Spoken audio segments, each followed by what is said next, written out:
Oi, você se lembra, né? Que mesmo não existindo regras fixas de cotagem, a escolha da maneira de dispor as cotas no desenho técnico depende de alguns critérios. Tá aprendendo rápido, né, Tito? Ô, Silva. É verdade. Os profissionais que fazem a cotagem de desenhos técnicos devem levar em consideração vários fatores.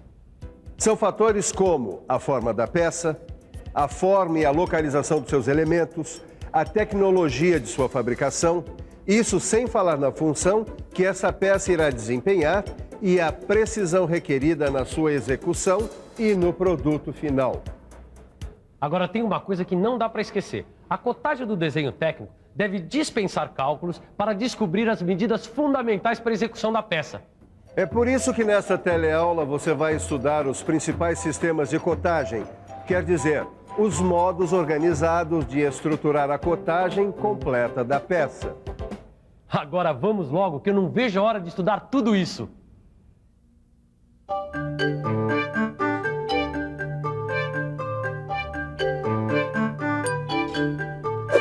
Oi, Miguel. Ângela, eu pensei que você não viesse mais. Eu não perco essa teleaula por nada. Aliás, você podia começar falando sobre a cotagem em cadeia. Tá bom. Dá uma olhada nessa perspectiva. E agora vamos ver como é que fica a vista frontal dessa peça cilíndrica, formada por várias partes com diâmetros diferentes. Nesse desenho, eu vou fazer uma cotagem em cadeia, cotando individualmente cada parte da peça. Esta aqui, por exemplo, mede 25 milímetros de comprimento. E agora eu coto cada uma das outras partes. Miguel, precisa falar que a cotagem da peça não está completa e que foram inscritas apenas as cotas que indicam o comprimento de cada parte da peça, para ilustrar a aplicação do sistema de cotagem em cadeia. É que a cotagem em cadeia só pode ser utilizada quando um possível acúmulo de erros na execução da peça não comprometer sua funcionalidade. Ou seja, quando não há uma exigência de precisão muito grande na execução de cada parte da peça. Mas, Ananias, e se a peça tiver que ser precisa, como essa daqui, por exemplo? Bom, aí existem outros sistemas de cotagem. Para tornear essa peça, por exemplo, nós vamos seguir um desenho feito com cotagem por elemento de referência. Cotagem por elemento de referência? Bom, é que nesse sistema as cotas são indicadas a partir de uma parte da peça tomada como referência. Esse elemento de referência tanto pode ser uma face da peça, como também uma linha básica. Quer dizer, uma linha que serve de base para a cotagem. A cotagem por elemento de referência é utilizada quando é preciso evitar o acúmulo de erros construtivos na execução da peça.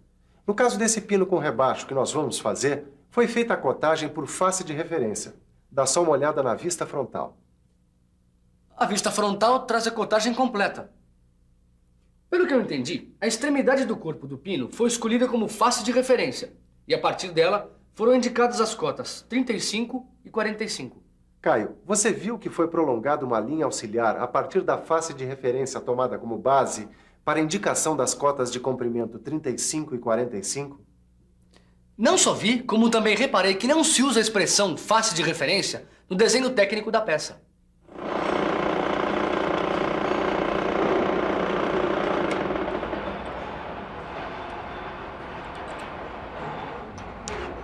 Pronto.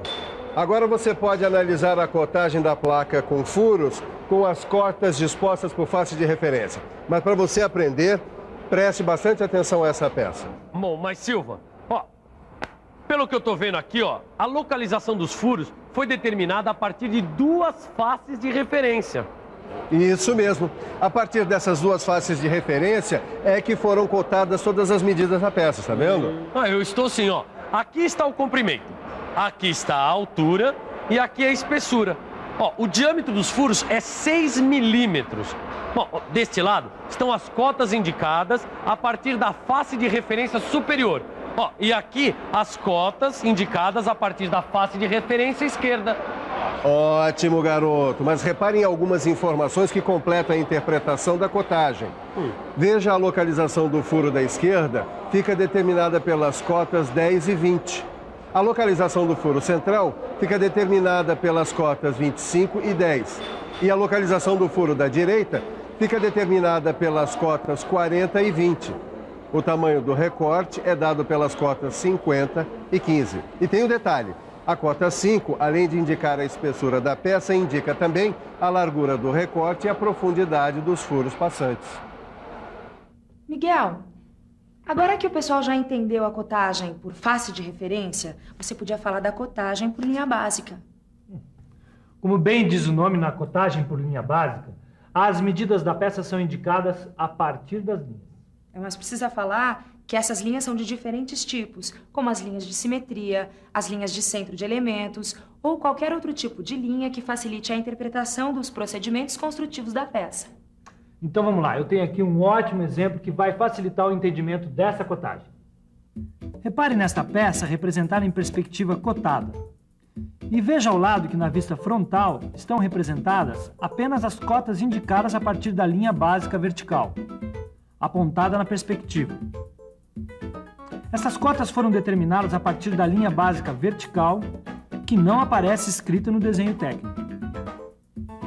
Neste desenho, há duas linhas básicas, uma vertical e outra horizontal. As cotas determinadas a partir da linha básica vertical são 12,5, 20, 40 e 40. E as cotas determinadas a partir da linha básica horizontal são 12, 12 e 15. Pelo que eu entendi, as linhas básicas desse desenho são essas que cruzam o centro do furo A. As cotas indicadas a partir dessas duas linhas básicas determinam a localização dos furos. O centro do furo B, por exemplo, está a 12 milímetros da linha básica horizontal e a 12,5 milímetros da linha básica vertical. Deem uma olhada aqui nesse desenho que vocês vão ver um bom exemplo de cotagem por linha básica e por face de referência ao mesmo tempo. Então, repare que algumas cotas foram determinadas a partir da linha básica, que corresponde à linha de simetria horizontal da peça. E as outras foram determinadas a partir da face de referência esquerda. É isso aí, Tito, é isso aí. As cotas indicadas a partir da linha básica são 24, 12, 11, 20, 29, 35, 39. E as cotas indicadas a partir da face de referência são 96, 86, 71, 56, 41, 26 e 13. Mas ué, Silva, por que você não incluiu a cota 100 a partir da face de referência? Ora, Tito, a cota 100, a cota 82 e a cota da espessura 10 são as cotas básicas da peça. E agora? Agora, para interpretar a localização dos elementos e a curvatura da peça, você deve analisar as cotas indicadas a partir da linha básica em conjunto com as cotas indicadas a partir da face de referência. Olha só que coisa bacana, Silva. Os furos localizam-se a 12 milímetros da linha básica e a 13 milímetros da face de referência. E o rebaixo fica a 24 milímetros da linha básica e a 26 milímetros da face de referência. Os pares de cotas que determinam a curvatura da peça são 41,39, 56,35, 71,29 e 86,20 e 96,11. Miguel, do jeito que o pessoal tá indo bem, eu não sei onde é que eles vão parar, hein? Bom, então aproveita essa animação e fala das formas de cotagem a partir de elementos de referência. Tá bom. Quando a cotagem da peça é feita por elemento de referência, as cotas podem ser indicadas de duas maneiras. Dá só uma olhada aqui na prancheta. A da esquerda é a cotagem em paralelo e a da direita, a cotagem aditiva. Note que a localização dos furos foi determinada a partir da mesma face de referência. Reparou que as linhas de cota estão dispostas em paralelo umas em relação às outras? Por isso, o nome de cotagem em paralelo. E veja ao lado a mesma placa com 6 furos. Agora com as cotas indicadas de outra forma. Aqui foi usado a cotagem aditiva. Esse tipo de cotagem pode ser usado quando houver limitação de espaço, mas desde que não cause dificuldades na interpretação do desenho. A partir da face tomada como referência, foi determinado um ponto de origem 0. As cotas são indicadas na extremidade da linha auxiliar. Ângela, é bom mostrar que a interpretação das cotas é semelhante à da cotagem paralela. Afinal, a cota 8 indica a distância do centro do primeiro furo da esquerda à face tomada como referência, que contém o ponto 0. E a cota 18 indica que a distância da origem 0 ao centro do segundo furo corresponde a 18 milímetros, e assim por diante. Ananias, mas esse sistema só funciona nos casos em que os furos estão alinhados? De jeito nenhum. Eu vou mostrar com essa placa que a partir do mesmo ponto de origem 0, é possível ter a cotagem aditiva em duas direções. Sabe como ela vai ficar depois de pronta? Não faço a menor ideia. Esta placa vai apresentar 7 furos de diâmetros variados dispostos irregularmente na peça. Por isso, a cotagem aditiva em duas direções é uma maneira prática de indicar a localização destes furos. Este desenho técnico mostra que o mesmo ponto 0 serve de origem para a indicação das cotas em duas direções. A localização de cada furo é determinada por um par de cotas. Por exemplo, a localização do furo que tem 6 milímetros de diâmetro fica definida pelas cotas 40 e 23. Isso quer dizer que o furo de 6 milímetros está a uma distância de 40 milímetros em relação ao ponto de origem, no sentido do comprimento da peça, e a 23 milímetros do mesmo ponto, no sentido da altura da peça. Mas essa não é a única forma de indicar a cotagem aditiva. Existe uma outra forma que consiste na cotagem por coordenadas. Mas, Silva, qual que é a diferença? É que na cotagem por coordenadas, ao invés das cotas virem indicadas no desenho, elas são indicadas numa tabela próxima ao desenho. Os elementos da peça são identificados por números. A interpretação das cotas relacionadas a esses números na tabela permite deduzir a localização, o tamanho e a forma dos elementos. E como é feita a interpretação, Silva? Imagina-se a peça associada a dois eixos perpendiculares entre si. Um eixo recebe o nome de X e o outro de Y. O ponto onde esses dois eixos se cruzam é o ponto 0, ou ponto de origem, que não aparece no desenho técnico. Eu acho que eu já entendi. A localização de cada elemento fica determinada por um par de cotas, indicadas na tabela. Uma das cotas indica a distância do elemento ao ponto de origem na direção do eixo X. A outra cota indica a distância do elemento ao ponto de origem na direção do eixo Y. E por último, vem o diâmetro do furo. Bom, Ângela, acho que o pessoal já está entendendo direitinho os sistemas de cotagem, não? Direitinho. Agora eu acho que você podia dizer como funciona a cotagem combinada. O que a Ângela está querendo que eu diga é que, dependendo das características da peça e do processo construtivo escolhido para executá-la, pode ser necessário o uso de mais de um sistema de cotagem ao mesmo tempo. Olha só. Na vista única que representa esta peça, foram utilizados dois sistemas de cotagem que você já conhece.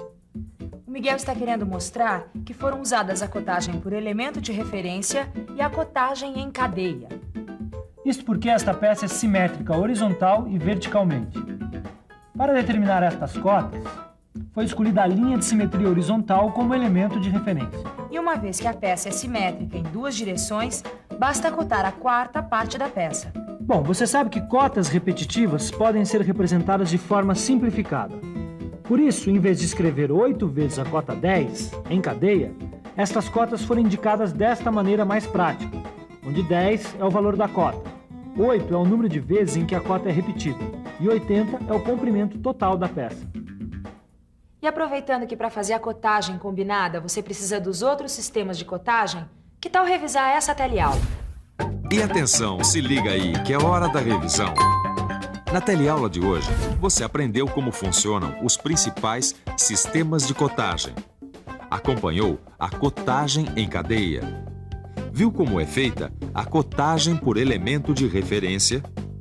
E ficou sabendo que é possível utilizar a cotagem combinada.